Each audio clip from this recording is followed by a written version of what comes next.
Hello दोस्तों, कैसे हो आप सब। आशा करता हूँ कि आप सभी ठीक होंगे। दोस्तों आज की इस वीडियो में हम लोग 5 से भाग करना सीखेंगे। ठीक है, तो किसी भी संख्या को कैसे 5 से भाग करते हैं चलिए जानते हैं। जैसे मान लो फॉर एग्जांपल आपके पास है 25, ये 26 है। ठीक है, भागा आप क्या करना चाहते हो, 5 करना चाहते हो।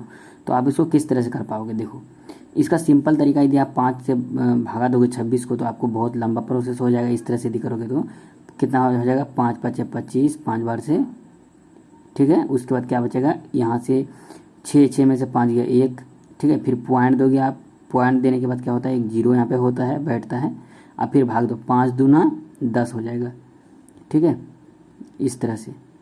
अब इस तरह से लंबा तरीका से भाग दोगे तो मैं आपको शॉर्ट तरीका बताता हूँ। देखो, जब भी आपको 26 भागा 5 इस तरह से आए ना, तो आपको सिंपली क्या करना है, इसको भागा देने के लिए सिंपली क्या करो, 26 गुना 2 कर दो, भागा आप क्या करो 10 कर दो। ठीक है, तो इससे क्या होगा, देखो हम गुना करते, 6 दूना 12 का 2 हासिल 1, 2 दूना 4, 4 और 1 5 हुआ। ठीक, अब देखो भागा 10 है दिया हुआ ना, तो देखो एक जीरो है, मतलब 10 में कितना जीरो होता है, एक जीरो है। तो आप क्या करो, एक अंक के बाद यहाँ पे पॉइंट दे दो, तो आपका क्या होगा, ये आंसर हो गया। देखो हमारा यहाँ इस तरह से भी निकाल देता है, ऐसा आंसर निकलता है, और इस तरह से भी हमारा आंसर 5.2 ही आता है। लेट्स गेट, हम लोग सेकंड एग्जांपल लेते हैं फिर से। यदि हमारे पास यहाँ पर, यदि हमारे पास है 36 है और भागा यदि 5 देते हैं। ठीक है, जहाँ पे भागा 5 के बाद होता है सिर्फ वहीं पे ये नियम लागू होगा। ठीक है, तो देखो यहाँ पे 5 बार से भागा देंगे तो फिर भागा पूरा पूरा तो नहीं लगेगा, तो हम इसको डायरेक्ट भाग दे सकते हैं। किस तरह से, 36 गुना 2 कर दो, डायरेक्ट 36 गुना 2। अब गुना हम लोग कैसे करते हैं, मैं आपको बताया था कि 6 दूना 12 का 2 हासिल 1 हो गया, 3 दूना 6 और 1 7 हो गया। अब देखो यहाँ पे भागा में 5 है ना, ऊपर डबल की तो नीचे भी क्या करते हो आप, डबल कर दो, मतलब 10। अब इसका आंसर कितना निकलेगा, देखो 10 में एक जीरो होता है ना, तो आप क्या करोगे, 72 है तो एक अंक के बाद पॉइंट दे दो यहाँ पे, तो ये क्या हो गया आपका 7.2। कुछ इस तरह से हम लोग क्या करते हैं, 5 से भाग देते हैं। तो ये 5 से यदि कोई भी संख्या यदि आपको दे भाग देने के लिए, तो आप क्या करना, डायरेक्ट ऊपर वाले का डबल करके नीचे से क्या करोगे, 10 से भाग दे देना है। ठीक है, तो कुछ इस प्रकार से करते हैं। चलिए और एक दो क्वेश्चन आप बताओ, कौन सा क्वेश्चन लूँ मैं। फॉर एग्जाम्पल मैं ले लेता हूँ 500। ठीक है, 500 भागा 5 तो डायरेक्ट 100 निकल जाएगा। ठीक है, तो यदि मैं इसको ट्रिक के माध्यम से करूँगा तो क्या हो जाएगा, 500 का दूना करूँगा तो कितना हो जाएगा, 5 दूना 10, 2 जीरो है तो 2 जीरो बैठा दूंगा।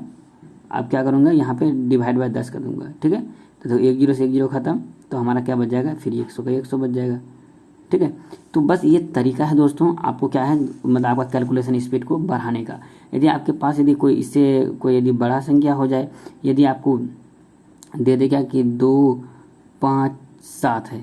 ठीक है, डिवाइड बाय आप क्या करोगे, 5 करोगे, तो ठीक है, तो आपको टाइम ज़्यादा लग जाएगा। आप इस तरह से भी करते हो, दोनों तरह से आप कर सकते हो। ये भाग मेथड से भी करके आप यहाँ पे डायरेक्ट आंसर निकाल सकते हो, नहीं तो क्या करो, ऊपर वाले का डबल कर देना है और एक अंक के बाद पॉइंट दे देना है। तो देखो इसका डबल करेंगे कितना हो जाएगा, 7 दूना 14, 2 से मतलब गुना कर रहे हैं, क्या हो जाएगा, 7 दूना 14 का 4 हासिल 1, 5 दूना 10 10 और 1 11 का 1 हासिल 1, 1 2 दूना 4 4 और 1 5 हो जाएगा। ठीक है, अब क्या करेंगे, एक अंक के बाद पॉइंट दे देंगे। ये हमारा क्या हो गया, आंसर हो गया। देखो मैंने यहाँ पे क्या किया, 200 चलता हो ना, उसको गुना 2 किया, क्या 7 दूना 14 का 4 हासिल 1, इसको इससे गुना किया, हासिल 1 बच गया। तो फिर क्या करते हैं, 5 दूना 10 10 और 1 11 का 1 हासिल 1 बचा हुआ, फिर से 2 दूना 4 4 और 1 5।